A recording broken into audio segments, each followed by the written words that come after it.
Bien le bonjour, if you haven't chickened out at the length of this video, congratulations!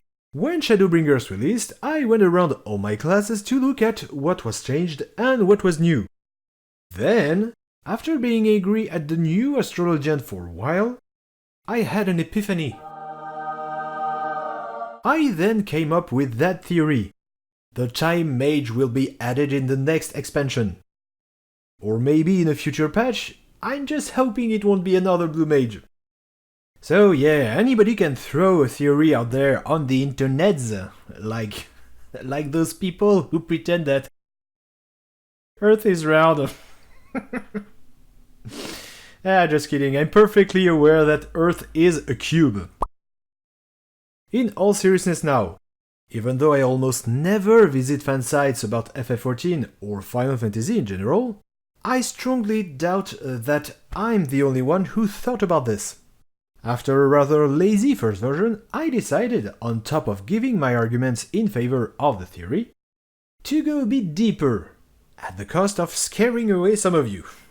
Most notably, I'll cover the development process of the Astrologian class, as well as many bits of lore tied to time magic in FF14. If you're only interested in the theory itself, a time code should appear on the screen to tell you how much you should skip. Number 1. The creation process of the Astrologian. If you are a fan of the FF series, or if you scrupulously follow the fansites, you might already know that the Astrologian had a bunch of skills reminiscent of time magic. At least before Shadowbringers.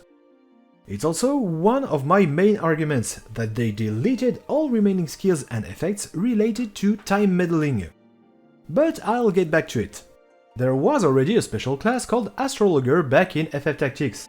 It was a variant of the Squire with one exclusive ability called Celestial Stasis that stopped the time, and it used books as weapons. But keep the Celestial Stasis in mind. While searching for additional infos, I came across something that might have been from an interview on Final Fantasy Wikia. But since there was no source, take it with a grain of salt. This interview explained that the Astrologian was originally supposed to be the Chemist. This class appeared for the first time in Final Fantasy V, just like the Time Mage.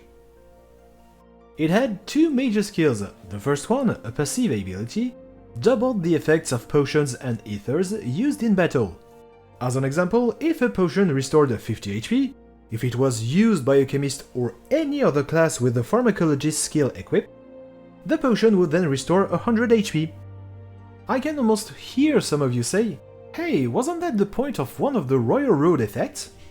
If you never tried the Astrologian's Royal Road skill, the goal was to sacrifice the last card you drew to alter the next one you would use, and one of the effects improved the efficiency by 50%. I'll get back to the two other Royal Road effects when needed. The other chemist ability, this time an active one, was called Mix.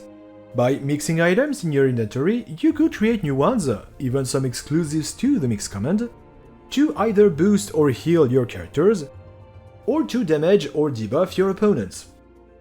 There was also the skill Drink in FF5 that allowed you to drink the items that were only used for this command, as well as Mix, to boost only the caster. You might be more familiar with FF10 and its character Riku's Limit Break, also called Mix, or even the Alchemist Dress Sphere in 10.2 that worked pretty much the same as in FF5. You probably came to the same conclusion as myself. The Astrologian cards granted an interesting variety of buffs, before Shadowbringers, and the second Royal Road effect allowed you to buff everyone in your party at the cost of half the efficiency. Furthermore, the first system of Minor Arcana was another reference to the Mix ability, since it allowed you to transform your last drawn card into a new one to either heal an ally or damage an enemy. But wait, why didn't they just create a chemist class? Again, from the interview with other source, it seems like the devs wanted a class with an original weapon in FF14.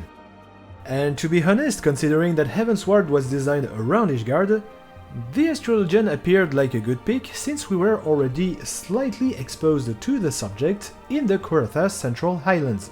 Maybe they decided to throw the Time Mage in the mix since it was a class mostly centered around support like the Chemist. I have no proof, unfortunately, I never worked for Square Enix. The Time Mage wasn't completely devoid of damaging spells, at least in FF5 and Tactics. It had the exclusivity of the Comet and Meteor spells, that are rank 2 LB for the Magic DPS and rank 3 for the Black Mage,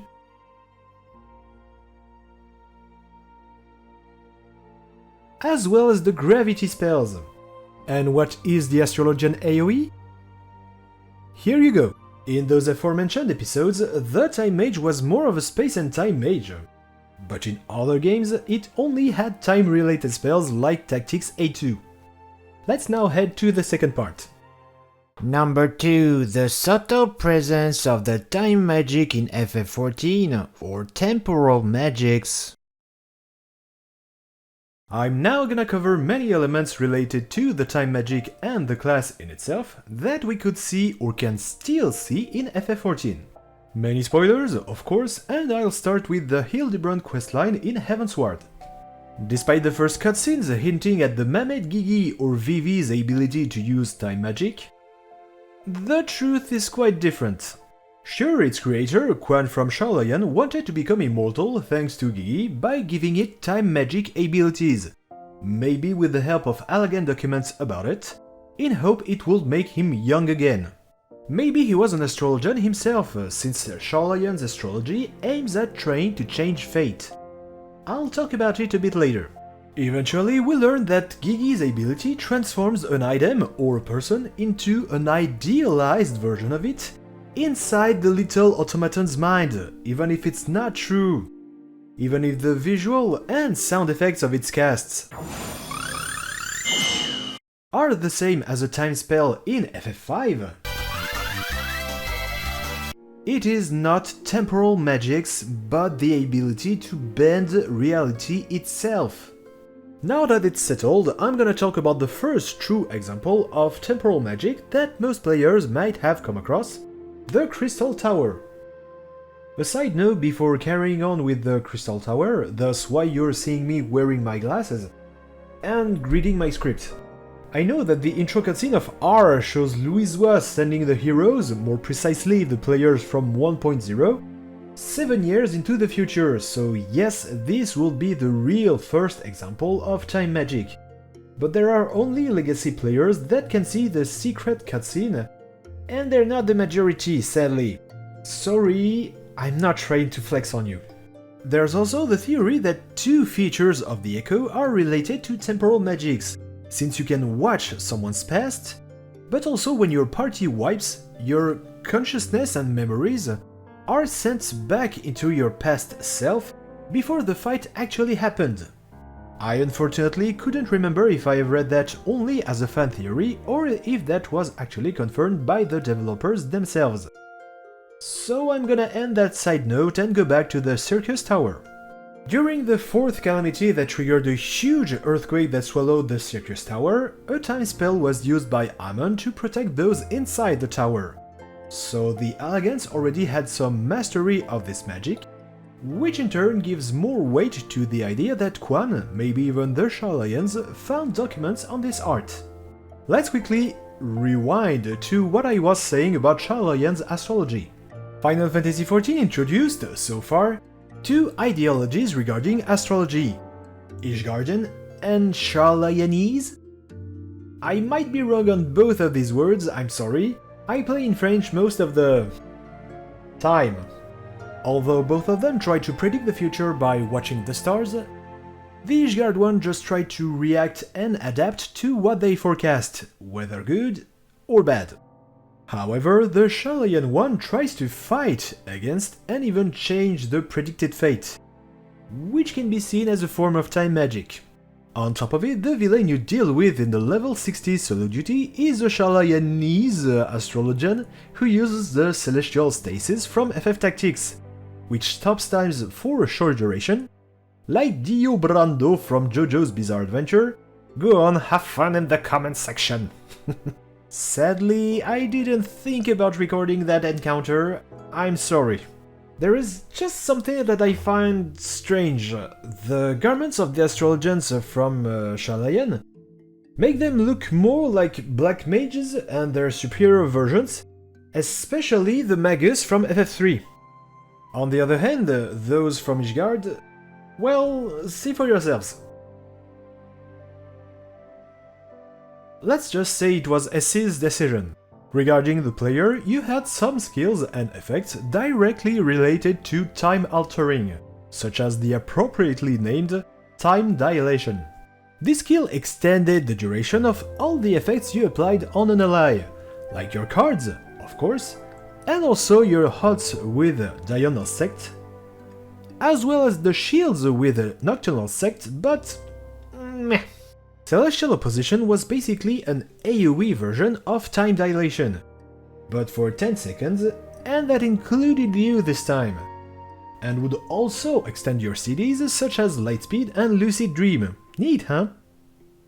Yes, Celestial Opposition still exists, but it works like the White Mage's Assizes, a healing AoE with an additional healing effect depending on your current sect.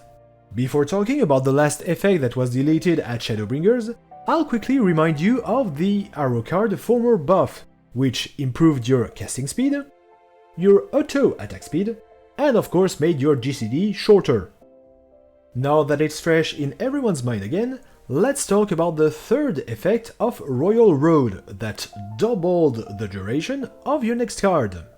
You could cumulate it with Dilation and Opposition, of course, but I want you to really pay close attention to the cards needed for this effect. The Arrow, rather expected, and the Spear. You can clearly see that I had to use a Gamer Escape tooltip, as I forgot to take a screenshot in-game of the second version of the Spear. Yes, the reason why the Spear was the second card related to extending time was because of its first effect. If you don't really get what it does, it was a buff allowing you to use your CDs more often. For example, if you had a CD requiring 100 seconds before being available again, if you used it under the Spear's buff, you could then reuse it after 80 seconds, or even 70 if it was an enhanced Royal Road. I couldn't find exactly when the Spear was changed for the first time, but it probably happened around patch 4.2 during Stormblood. This makes me think that the idea of taking away the time-related skills from the Astrologian really started there, or perhaps even earlier. Number 3. The time has come. Making its debut in Heavensward, if you add everything I said previously, it looked like the Astrologian would keep on exploring its Time Mage legacy. However, the addition of the Geomancers in the Astrologian Stormblood questline seemed to suggest that it was actually going towards the fortune-telling component, whether by watching the stars or feeling the earth, whatever it means. There were classes like the Oracle in the previous FF games, and they existed alongside the Time Mages. They would predict events that will cause random effects. Once again, kinda like the Astrologian cards, but on random targets. I swear I read an interview or live letter, although I almost never bother reading them, asking a question to Naoki Yoshida about how they decide which class they plan on adding in an expansion. I couldn't find this interview, maybe I completely invented it, but I managed to find another one on the site Dual Shockers from before Stormblood's release. Yoshida explained that they weren't sure what the second new class should have been until they settled with the Red Mage. However, you guessed it, he added that the Time Mage was another option. Some of you may say that he probably said the first thing that came to his mind. But we are talking about Naoki Yoshida here, who became notorious for hiding hints about the next classes they want to reveal. I think it started with the live letter before the Dark Knight's reveal. Yoshida showed himself with a Batman t-shirt, who is also known as the Dark Knight. Another example this time with the previously mentioned Red Mage. Yoshida appeared with the Scarlet Witch t-shirt from Marvel Comics, Scarlet being a hue of red, and Witch. Do I really have to explain everything? On top of it, the Heavensward expansion gave us the time-traveling primal Alexander, and Gigi's fake temporal magics. I hope you now understand my point of view, even if it's largely possible that I just went completely insane. But again, I'm convinced that they didn't change the Astrologian so much on a whim, and that there's a real motivation behind it. Not like the ninja and its Mudra skills. A friendly warning if you haven't yet finished the main story of Shadowbringers, of course up to 5.0. Huge spoilers ahead.